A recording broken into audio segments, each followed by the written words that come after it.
আমি ঠাকুর পুজোর জোগাড়, ঠাকুরের জন্য ভোগ রান্না এই সমস্ত করতে ভীষণ পছন্দ করি। সব সময় তো সুযোগ হয় না, কিন্তু আজকে হয়েছে।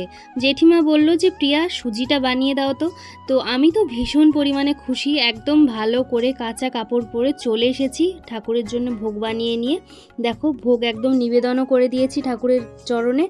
আর এখন কিন্তু পুজো হচ্ছে। পুজো টুজো হয়ে গেলে আমি আবার যাব একটু বরের সঙ্গে ঘুরতে, কারণ আমার বর একদিনও আমাকে ঘুরতে নিয়ে যায়নি। তাই ওকে বলেছিলাম যে আমাকে একটু ঘুরতে নিয়ে চলো, তাই ও আমাকে ঘুরতে নিয়ে যাবে বলেছে। পুজো হয়ে যাওয়ার পরে যাব।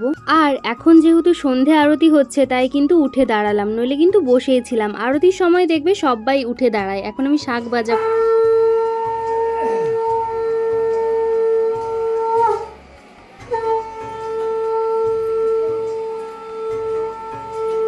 পুজো হওয়ার পরে আমি এখন আমার বরের সঙ্গে চলে এসেছি একটু মার্কেটে। দেখো প্রথমেই চলে এসেছি একটা রেস্টুরেন্টে, যেহেতু আমাদের বাড়িতে পুজো হচ্ছে তো সেই জন্য কিন্তু ভেজ খাচ্ছি, নন ভেজ খাচ্ছি না। এখানে একটা ভেজ চাউ নিয়েছি, সেটাই দুজন মিলে খাচ্ছি। আর সত্যি আমি ওকে বলছিলাম যে সত্যি ভেজ খেয়েও মানুষ বাঁচতে পারে, বেশ ভালো লেগেছে খেতে। কিন্তু এই পনির পকোড়াটা তো ভালো হয়নি। তো তারপরে এখন যাচ্ছি আমরা চা খেতে। আমাদের এখানে একটা ফেমাস চায়ের দোকান আছে, এত পরিমাণে ভিড় রাত্রিবেলা থাকে। আর তার সঙ্গে একটু ঘুরেও নিচ্ছি বরের সঙ্গে, কারণ এই জিনিসগুলো আর কয়টা দিন বাদে আমি পাবোই না, চলে যাবে আমার বর ডিউটিতে। আর দেখো আমরা কিন্তু চায়ের দোকানে পৌঁছে গেছি, কিন্তু আমি আজ অবধি খুব কমই গেছি চায়ের দোকানে চা আনতে, আমার বরই যায়। আমি রাস্তার এই পাশে দাঁড়িয়ে রয়েছি। আর আমাকে কেমন লাগছে বলো, একদম সুতির ছাবাটা পরেই চলে এসেছি।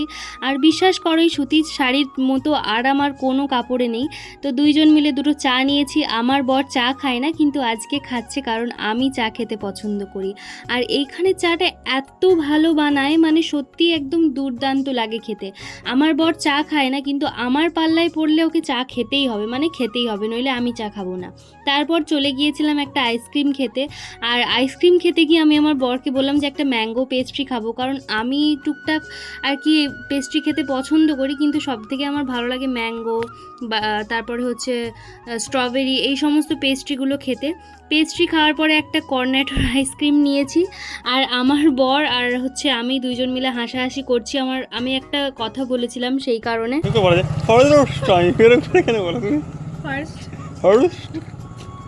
আমি আইসক্রিমটা তো নিয়ে নিয়েছি, কিন্তু আমার বরকেও তো একটু খেতে দিতে হবে, তাই আমার বরকে দিয়ে দিয়েছি চকলেটের পার্টটা খেতে, কারণ আমি চকলেটের পার্টটা একদম খেতে পারি না।